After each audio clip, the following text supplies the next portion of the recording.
Hey guys, Richie here, welcome back to part number 3 of my Eurofighter video. Yep, just checking my fingers, that is 3 fingers, so yeah, part number 3. So, last part number 2, we worked on getting the main kind of fuselage together and onto the wings. This we're going to take a step further, so more assembly. So we're going to work on getting lumps and bumps on there, the pylons, and also getting the canopy on. I think there's a center seam we need to get rid of on the canopy, and get the canopy masked. So by the end of this video, we'll be ready for priming. So without further ado, let's get the video started. So hopefully you enjoy this one, and see you in a little bit.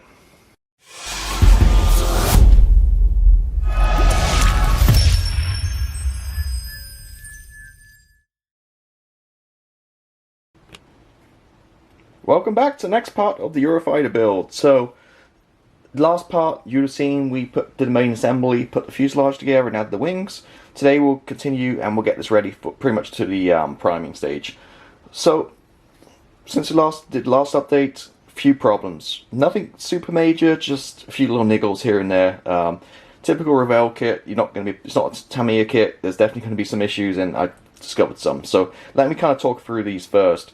So, since we last spoke, I've had a few lumps and bumps. So these guys went on, no problem. These, complete nightmare.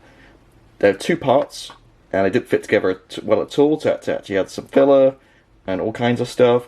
And the holes already pre-drilled. The holes were way too small, and they didn't line up right or anything. So I made holes a little bit bigger, had to shave some stuff off the tabs, and finally I got them in. But they just don't fit well at all, just terrible. So look a little better now. What else? The front here, I did go ahead and, I don't know why I did, but I added the intake doors at the bottom here. And not surprisingly, they immediately kind of fell off. So I should know better. So these will get painted separately and added at the very end. This is no point adding them earlier on, they're just going to break. Added these guys on the side. One thing is, one of them has like a little bit, so my hand's in the way there, focus. One has a little kind of indent on here, and so I'm not sure which side or where it goes, so that might be on wrong, who knows. What else? Put the spine on. Again, not a good fit at all. It's a little higher than the part behind here, and there's a gap. Nothing a bit of filler won't take care of. And you can see I used the Mr. Servicer just to mark some of these seam lines already. It needs more work doing to that. That was just my kind of first swipe at it. What else? And then finally, the big boo-boo, again, which is fixable. I got this all real nice, as you know, and I painted it again. Then I went to add the instrument panel, and guess what? The instrument panel doesn't fit afterwards. So hopefully, if you are building along with me, you've watched this video before you actually put the cockpit tub in.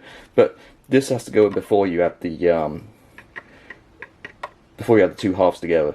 So I managed to kind of wedge it in and get it in, but the only problem is it kind of split plastic here, so it just needs to be glued in. It will go back into, just needs to be glued in against the front here, and the front again, and glued back together. So I thought it just fits right in, but no, it kind of goes underneath, so it was a little bit of a hassle, but I did manage to squeeze it in, but like I said, it did split the front. So that's kind of where we're at. So what I'm going to do now is I'm going to take care of the front here, get the instrument panel glued back in, and then we'll come back, and then I'll try and dress some of these gaps and fill them, and then we'll come back and we'll kind of take it from there. Okay, I'm back. So, as you can see, we made some more progress. So, I spent the last couple of hours doing in the hobby the worst thing for me, and that's filling and sanding. I absolutely hate it. It's a chore for me. I despise it, but hey, it's part of the hobby. It has to be done. So, filled in all the lines. You see it looking a little bit nicer, no gaps. Using my preferred putty, which is Vallejo plastic putty. Very similar to Perfect plastic putty. It's water soluble. So what I basically do is I just apply it with a toothpick, just in lines, smear it on, let it dry for about 5-10 minutes. Then with a Q-tip, dip it in some water, make sure it's wet, and just rub it over, and it should bring it all off. It comes off pretty easily. Like I say, it's water soluble, which is the way I like it. And yeah, and then more aggressively, I sanded the top around here. You actually see all the putty on my hand. Sanded up here, sanded the front area, blended it all in, and here again, blending all this in, has a little bit of a step. So I blended it all in, sanded it, and he rescribed a couple of lines, which I kind of sanded over, and we're looking good. So again, a couple of hours of work. I don't enjoy filling at all, but in this kit it's very much necessary, just to kind of get it to a good standard. It still looks a little rough, but once that primer goes on, it's all going to blend in. Couple of other little things, kind of boo-boos for me, which I'm happy to point out so you guys don't make the same mistake. The top of the cockpit panel, instrument panel here, should be black to match the front here. So obviously I've sanded this down and smoothed it out so it needs to be repainted. So I've got to carefully repaint the top of this to blend it all in the same color, so it's all going to be black. So if you're building this, again, using the photo etch, just make sure you paint that black probably before you put the photo etch on. Make it a little bit easier painting, I think. Another thing is, I noticed, it's not a biggie, but I was thinking to myself, man, what's up with this hole right here? And then, so I went back through the instructions, and lo and behold, I missed something. Just going through this too quickly, and where is it? Right here, part 28A. Before you button the fuselages up, make sure you put this on the inside, the kind of the vents. I forgot to do it. There's no way I can do it now. So what I'm going to do is, some point, I'll probably get some mesh, or some kind of photo etch mesh, or fabric mesh. Maybe I have some Tamiya car, something I have in my stash, and just fill that in with some mesh, and that should be fine. Just a little piece right there. But other than that, kind of happy how it's going. So what I'm going to do now is I'm going to repaint around the cockpit area, which is going to be covered with a canopy. This build I can have the canopy down, so I'm actually can glue the canopy in place. So I'm going to paint all this black right here, check a few seams, and then pretty much work on some pylons. So work on the pylons and that kind of stuff. You see I've done the kind of pods at the end, wingtips already, glued those on. They're all going to be the same color, so, and the pylons are too, so I might as well just go ahead and, I normally do them separately, but this time around I'm actually going to glue the pylons on. Just make it a little bit easier to paint. So they're all the same color. So I'll glue the pylons on, and then all the fuel tanks and the pods and the weapons and stuff will be painted separately and added on at the end. So let me go away, let me go paint this, and start working on some of these pylons and stuff, and we'll come right back, and then we'll see where we're at. Right, so I painted the black again on the inside of the canopy. You're not going to see it now because the canopy's on top. So I painted that already, and did a lot of dry brushing to pull it out, and then mask the canopy, my usual way of masking canopies. The modern jets is using the white Tamiya curve tape, which makes it easy to go around the edges, kind of around the bends, and then just backfilled it with the usual yellow tape. Did have a pretty gnarly center seam in the canopy on this piece right here, which had to be removed, so I used my usual way. I used an old kind of very fine kind of sanding stick. This is a florid green one in particular. So basically sanded it away very gently. Once the seam line had gone, then went to polishing it. So actually for polishing, I actually really like this ultimate one. This actually came in a pack I got about a couple of years ago. I won Build of the Week, and I got sent a free pack at the time. They sent a free like gift pack of sanders and stuff on a Friday night show, the UMP Friday night show. So I really like this one actually for the canopy. So it's like a polisher, so it has like a slight grit on this one and a very smooth kind of shiny one on this side. So what I basically did then was just polish it with this side first. It's very thin, like you can't even feel it, but it's a very slight grit. So polish it out, all the scratches, and then on the other side, then just kind of polish it with this side. It makes it squeaky clean.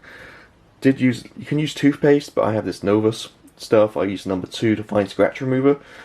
Basically just a very tiny little piece, maybe size of a pea, just put on there, and then as you're sanding, it just helps get rid of those scratches. So that's kind of remove. There's tons of videos about removing canopy seams, but that's basically how I did it. So nose here is just placed on, it's not attached yet. As I mentioned earlier, I'm going to paint this separately, just to be a little bit easier. It fits perfectly once it's painted. Also, I've attached the pylons, I've attached the outer pylons, these right here, and the inner ones. These are the resin ones, the ones we got in the phase hanger kit. And yeah, and you see it's a lot black around here. It's just had some extra paint in the brush, so where I had the extra paint, I just sprayed different things just to make sure there's no seam lines and stuff. So we're looking pretty good right now. The other thing I did was the storm shadows. I built up quite a few parts going into this, and again I primed it, had some paint left, and it has the pylon attached. Now the pylons don't fit the holes, which you get on the kit. Another thing, I know we've had quite a few problems in this episode and last episode, but things not fitting, so that's really had to shear off the tabs and to kind of make them fit, made the holes a little bit bigger too.